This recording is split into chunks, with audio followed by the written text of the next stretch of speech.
কিন্তু আমরা এখনো আজ প্রায় 8 মাস হয়ে গেছে এই লোকদের কোনো ফয়সালা করতে পারি নাই। এটা আমাদের উচিত। এই যত লোক আমরা যারা 5ই আগস্টের পরে ছাড়া পেয়েছি, তারা ছাড়া সবাইকে মামলা দেওয়া হয়েছে। মামলা হাজিরা তারা দিচ্ছেন, রেহাই তারা পাচ্ছেন না, তাদেরকে যেন বিশেষ ব্যবস্থা ছেড়ে দেওয়া হয়।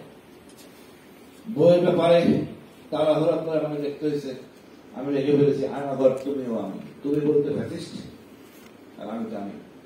আমার যতটুকু করার ছিল সেটা আমি অতটুকু করার চেষ্টা করছি। পরিবার আমাকে সাপোর্ট দিয়েছে, যথেষ্ট সাপোর্ট দিয়েছে। এই প্রত্যাশা আমার পরিবারের। এবার আমার মা ছিল অন্যরকম, আমি ব্যক্তি চরম সৎ ছিলাম। মার ধারণা ছিল 1 বছর হয়ে গেছে, ফিরে আসলে আর আসবে না। তা নিয়ে আমার পরিবার সাথে দ্বন্দ্ব ছিল।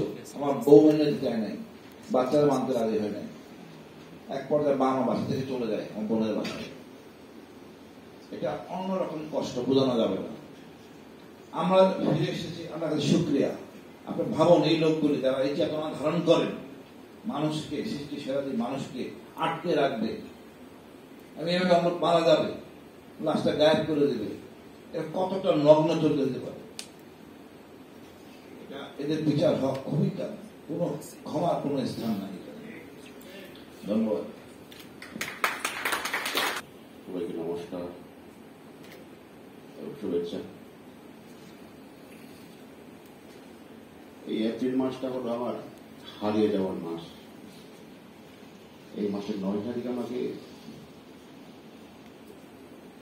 এই পাশে কল্যাণপুর থেকে চলে যেতে হয়েছে। সেদিন আমি ইসলাম নারায়ণগঞ্জে কাজ করতে গিয়ে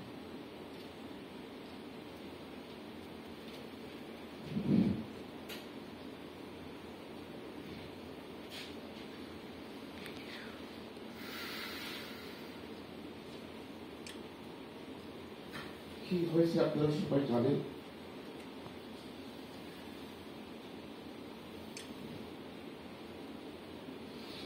আমি এই সময় এসে আজকে এই বাংলাদেশের মানুষের কাছ থেকে এবং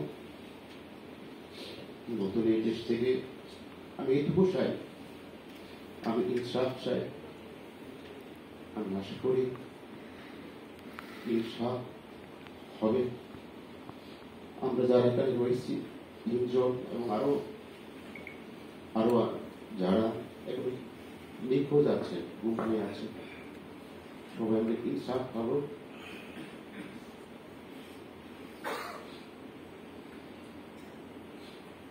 আসলে তেমন বেশি কিছু বলার নাই, আমরা অনেক বলেছি।